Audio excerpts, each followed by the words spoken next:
After a relatively quiet hurricane season this fall, maker of engines for snowblowers and generators, Briggs & Stratton is hoping for a big snowfall this winter. That's a money windfall. Jeff Block is live from Briggs & Stratton's manufacturing facility in Wisconsin. He has an exclusive interview with the company's CEO. Jeff, take it away. Courtesy of the Fox Business Network, we have snow in Wisconsin, which they love here at Briggs & Stratton. I just poked my head outside the door. Todd's inside where it's a little drier and cool and warmer. Todd Teske, the CEO of Briggs & Stratton. Todd, walk me through this. Obviously good news for you when you start to see the snow. It's a tough segment, that snow blower industry. Well, yeah, the snow blowers can range anywhere from 500,000 to 1 million units a year, depending on the snow. Whenever you get snow on, what is it, November 11th today? That's a good thing. And you just came off nothing for the hurricane season. But I want to talk to you about your other hat, and that is as head of the Outdoor Power Equipment Institute. You know, these pieces of equipment that you make, everything, you are the largest maker of small gas engines in the world.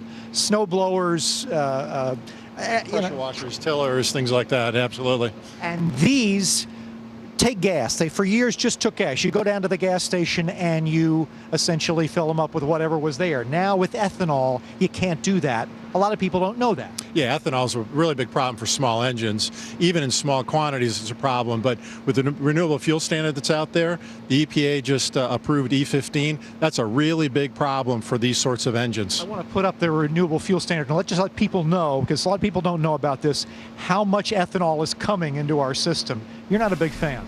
Well, I want to make sure that people who buy the equipment get the value that they paid for. And so ultimately, if you put anything more than E10 in your small engine, the engine will fail over a period of time. And what I'm looking at here are two of you top-of-the-line snow throwers. That's a Snapper model there, goes for about $900. That's a Simplicity. That's a real, you got, what do you got, hand warmers and power boost and electric chutes, and it's really it's a lot of fun to use that unit. I want to take a look at your stock also, because some analysts have suggested you are poised for some real growth there. Obviously with the standby generators, that's a big one.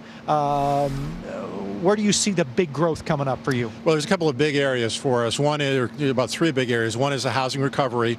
Basically, that's good for our consumer business. Commercial turf. We have a commercial cutting equipment, which is really great margins, really, really good equipment.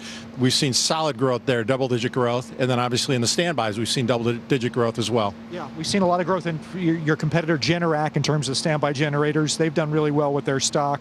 There's a market out there. You didn't have hurricanes, but despite that, people want that kind of security. Well, the power grid isn't what it needs to be, and the country doesn't have enough money at this point in time to invest in the grid, and so there still are power outages that go across the country. Todd Teske, look before you pump is the watchword there. Don't just stick anything in your engine. Ethanol may be good for the farmers, but not so hot for your snowblower. That's a good one.